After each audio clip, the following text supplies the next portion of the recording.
For 50 years, no one understood what Dorothy truly did. Everyone thought she was a hoarder, this old woman who collected items from the trash every day. But little did anyone know that everything Dorothy collected was actually part of a meticulous plan. And that plan would lead to one of the most valuable collections in world history. Dorothy Henderson, a 75-year-old woman living on Oak Street in Cleveland, started each morning with the same routine. The alarm went off at 6 a.m., and she quietly got out of bed and put on her worn-out dress. As she made her coffee, she watched the lights in her neighbors' homes. They, too, were beginning to wake up. As she slung her old, ripped-up bag over her shoulder and picked up her plastic bags, she'd look in the mirror behind the door and tell herself, "Today's treasure hunting day again."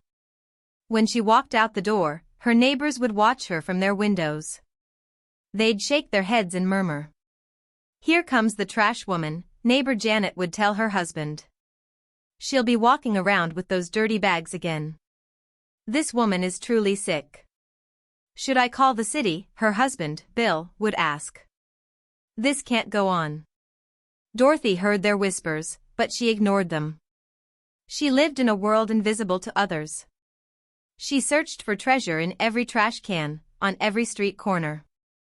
She knew the true value of things people threw away as worthless. Her first stop was always the antique shops on Main Street. The shopkeepers recognized her, sometimes giving her small items out of pity. "Take this, Dorothy," said George, the antique dealer. "It's not for sale anyway." Dorothy would examine the objects carefully, put them in her bag, and thank them. George never understood why Dorothy was examining the old vase so carefully. To him, it was just broken junk. In the afternoons, Dorothy would wander around the neighborhoods. She frequented estate sales and garage sales in wealthy neighborhoods. There, she could find valuables being sold off unwittingly by wealthy families.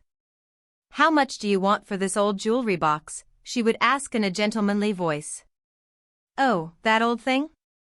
Just give me $5. Dorothy would hand over her $5 and carefully place the box in her bag. What she would discover when she examined the box at home was that it was an antique jewelry box from the 1890s, containing real pearls, worth $500. The roots of Dorothy's unconventional lifestyle were laid in 1975. At the time, she was a promising young 25-year-old art historian. She had graduated magna cum laude from Columbia University and was working as a researcher at the prestigious Metropolitan Museum of Art in New York. At the time, Dorothy specialized in modern art research. Her work on lost artworks had garnered considerable acclaim in academic circles. She was particularly skilled in tracking down works of art stolen by Nazi Germany during World War II. Sitting in her office, leafing through thick art history catalogs, she would jot down the story behind each lost work. She would keep detailed notes, such as 1943, Berlin. Van Gogh painting stolen from the Rothschild family collection. Last seen, Paris. But one February morning, the devastating news that would change her life arrived. The museum director, Mr. Richardson, entered her office with a serious expression. "Dorothy, I have some terrible news for you," he said. "We're having to close the research department because of federal budget cuts. Unfortunately, your position will be gone." Dorothy was shocked. The catalogs on her desk fell from her hands. "But sir, I'm the best researcher here. That Picasso I found last year brought the museum $2 million. I know, son, your work is excellent. But this decision is bigger than me. I'm sorry." That night, sitting in her small Manhattan studio apartment, Dorothy thought about the thousands of precious works of art still missing from the world. Paintings stolen during the Nazi era, sculptures lost in natural disasters, antiques sold off because families didn't understand their value, historical artifacts mispriced at auctions. She leafed through art history books in tears when a wild idea struck her. What if I could find them? What if real treasures are hidden among the things everyone else thinks are trash? What if I could rescue these works, outside the system, in my own way? This idea was so powerful that Dorothy couldn't sleep. All night, she planned and calculated. By morning, she had made up her mind. She would quit her job, move to Cleveland, and dedicate her life to finding lost art. In the spring of 1976, Dorothy took her entire savings of $15,000 and moved to Cleveland. She bought a small, two-story house on Oak Street. The neighbors welcomed her as a young, educated woman. "Are you from New York?" her neighbor, Janet, asked when they met. "Yes, I'm going to start a new life here," Dorothy said with a smile. But Dorothy's real plan was much more complex. She turned her basement into a research center. She hung maps on the walls, compiled lists of lost art, and created separate files for each area. Her method was very systematic. Every morning, she planned which area she would investigate that day. Before going to garage sales, she would research which families had historically lived in the area and which collectors were involved. Her first big discovery came in the fall of 1978. While wandering through a wealthy family's estate sale in Shaker Heights, she noticed a small painting in a dusty frame in the corner. "Can you tell me about this painting?" she asked the saleswoman. "Oh, that old thing? It's been sitting in my grandfather's studio for years. I want $25. Dorothy examined the painting carefully. The oil painting technique, the brushstrokes, the signature style. Her heart began to race. This was one of the works she had been searching for. $25 is very reasonable, she said calmly. I'll take it. Back home, she examined the painting in detail. The dimensions, the color palette, the style. Every detail matched the 1920s American Impressionist work she was looking for.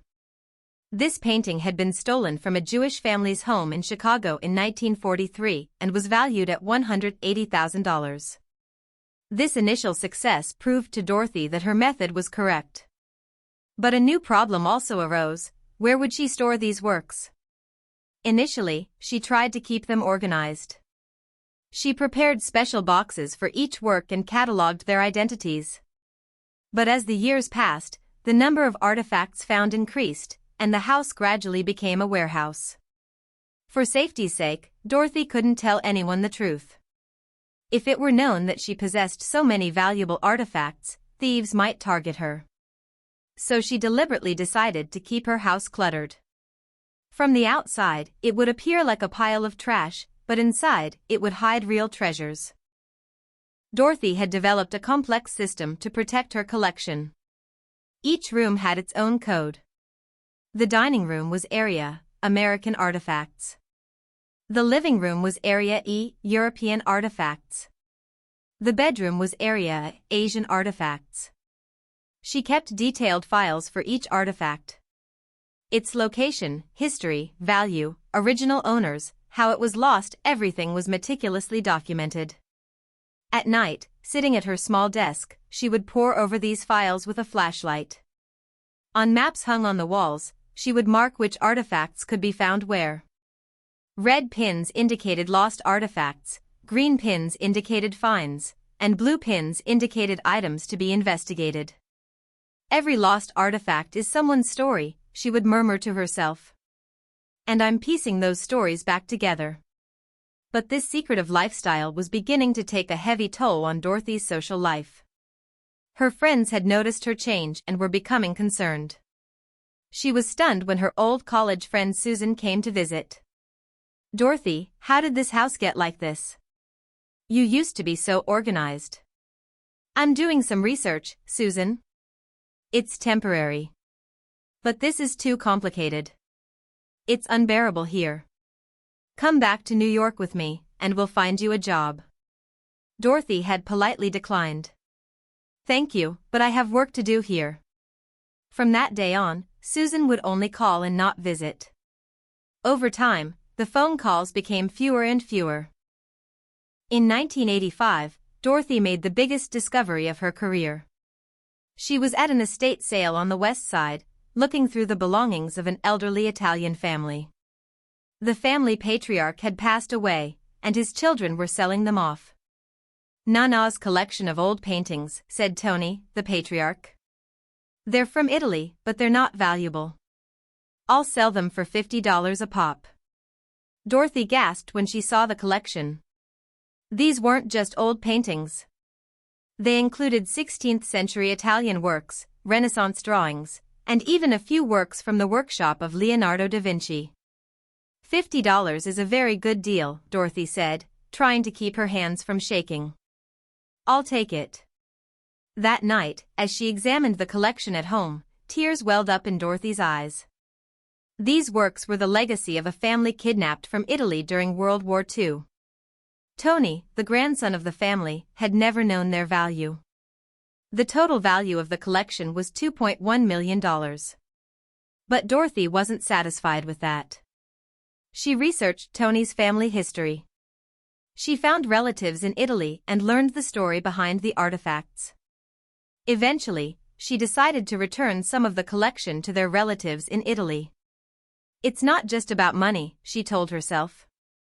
It's about families reclaiming their inheritance.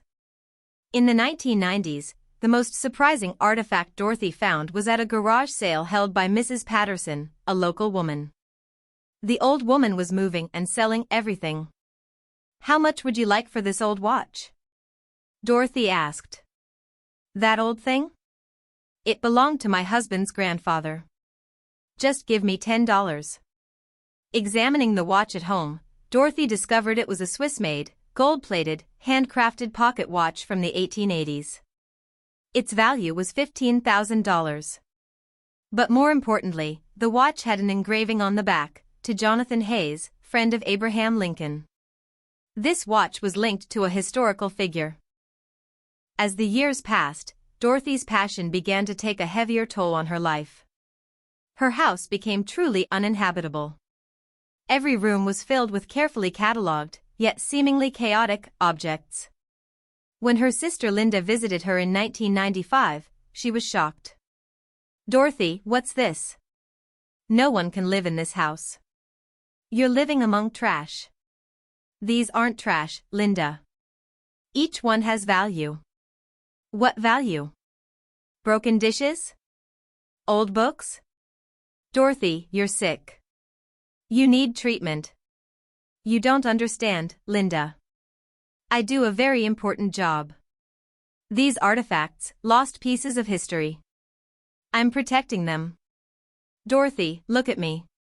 You used to be a very smart, successful woman. Now you're living like a garbage man. This isn't normal." That day, a major argument broke out between the two of them. Linda left the house in tears and never came back. Dorothy's other relatives eventually stopped communicating with her. Her phone calls dwindled, and her invitations stopped coming. Dorothy was now completely alone. But she knew it was only temporary. One day, everyone would realize how right she was. Her neighbors began to complain more and more. Calls were made to the city hall, health inspectors came. Dorothy would always greet them at the door and politely turn them away. "Madam, the conditions in this house are not up to standard," the health officer would say. "I'm doing just fine. Thank you," Dorothy would say as she closed the door. But when she was alone at night, she sometimes missed the old days. Her friends in New York, her colleagues at the museum, a normal life. "No," she would tell herself. "I can't stop until this is over." In 2020, Dorothy had turned 70. She had developed diabetes and heart problems. She could no longer go out as often or carry heavy objects. It was time to put the final phase of her plan into action. She took a complete inventory of the collection she had amassed over 45 years. In her basement office, she listed every piece. 847 pieces in total, 523 of which were museum quality. She secretly contacted the Cleveland Museum of Art. She found the museum director in the phone book and called. "The Cleveland Museum of Art, Dr. Sarah Chen's office. I want to speak with Dr. Chen. It's about a very important matter. She's in a meeting right now. How can I help you?" "I'm Dorothy Henderson." Tell Dr. Chen that I want to donate $15 million to the museum. The secretary was surprised. $15 million? You need to discuss this with Dr. Chen. I'll make an appointment. 2 days later, Dr. Chen called Dorothy personally. Mrs. Henderson, my secretary gave me a very interesting message. Did you mention the $15 million donation? Yes, Dr. Chen. I've been collecting lost art for 45 years. My collection is worth around $15 million. I'd like to donate it all to your museum. There was a long silence on the phone. Then Dr. Chen laughed politely. I'm sorry, Mrs. Henderson, but this is a bit, hard to believe. I know it sounds crazy. But I'm completely serious. I'll give you my address, so come and see for yourself. Dr. Chen didn't take the frantic phone call seriously at first. But curiosity got the better of him. Maybe the old woman has some really valuable pieces, he thought. A week later, Dr. Chen and 2 art experts went to Dorothy's house. The old woman opened the door and greeted them with a smile. Dr. Chen. Welcome. I'm Dorothy Henderson. Please come in. But be careful, it's a bit messy. When Dr. Chen entered, he was breathless at the sight he saw. The house was truly a mess, but Dorothy accompanied them, showing them safe passageways through the clutter. That painting in the corner, Dorothy said, pointing, is an impressionist work smuggled out of Paris in 1941. The artist is Henri Moreau. That white vase over there is from 1368, Ming Dynasty. That little statue is from ancient Rome, about 200 AD. Dr. Chen's eyes widened. He recognized every single work Dorothy mentioned, knowing they had indeed been lost for so many years. Mrs. Henderson, Dr. Chen breathed, how did you find all of this? Dorothy smiled. Patience, Dr. Chen. And the ability to see art where everyone else sees trash. For 3 months, Dr. Chen's team of experts worked in Dorothy's home.